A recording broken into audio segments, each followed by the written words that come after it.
Hello, and thank you for taking the time to learn how you can enroll in your Transamerica 401k plan.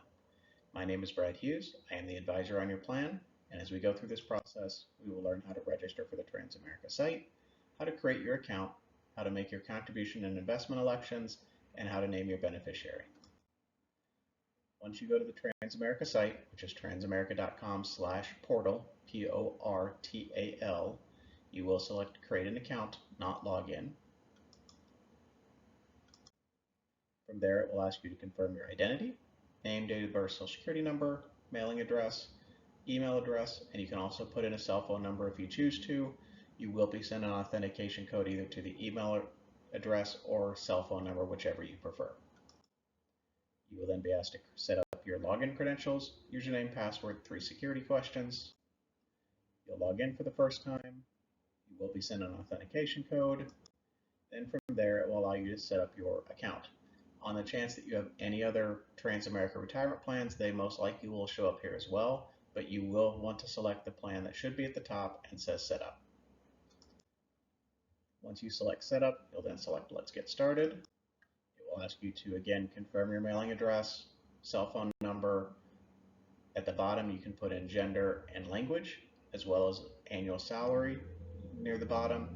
You do not have to put that in. If you do, Transamerica will do some retirement calculations on your behalf. If you do not put it in now, you can always add it in at a future date. Then we'll get to the point where you can select your contribution rate and your investment selections. When thinking about contribution rates, you have the option to either do pre-tax or Roth after tax.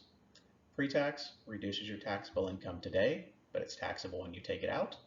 Roth, no tax benefit today, but it's tax-free when you take it out. As an example, a pre-tax contribution, if your W-2 read $50,000 and you put in $2,000 throughout the year, it would look like to the IRS that you only made $48,000.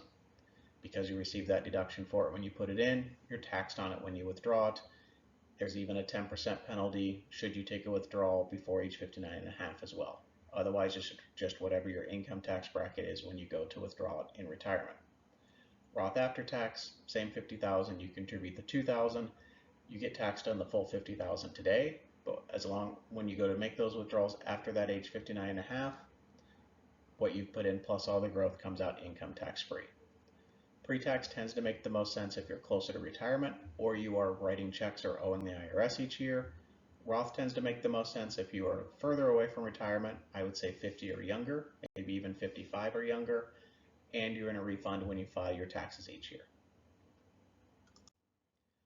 Then you'll actually get to the point where you can select your contribution rates. You'll have the choice again between pre-tax or Roth. You can do both if you want to as well. Say you wanted to contribute 6%, you can do 3% pre-tax, 3% Roth, or 6 in one or the other. Upper right-hand corner, you can switch it to a dollar amount if you just want to put in $50 or $100 per pay period. Upper left-hand corner, you can turn on auto increase. It should default to off. Once you turn it on, it will give you the ability to increase your contribution rate by, say, 1% per year until it reaches a certain amount. You'll then have the ability to select your investment options. If you want the default, which are the target date funds, you do not have to do anything here. Otherwise, you'll select what investment options you want and make certain that they do equal 100%. It will not let you move on if they do not equal 100%. You will then submit.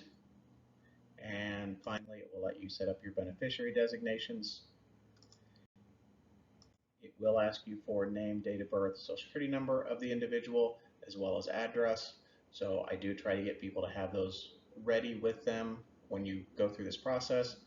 Normally, that's the reason somebody doesn't name a beneficiary. They either do not have the date of birth or, more importantly, the social security number, and I don't believe it will let you move on without either one of those.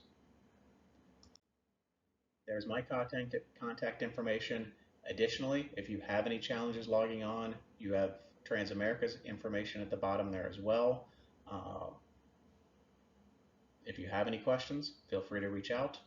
You have email and phone number for me, Transamerica's phone number there, and hopefully that was beneficial and helps you go through the enrollment process. Thank you.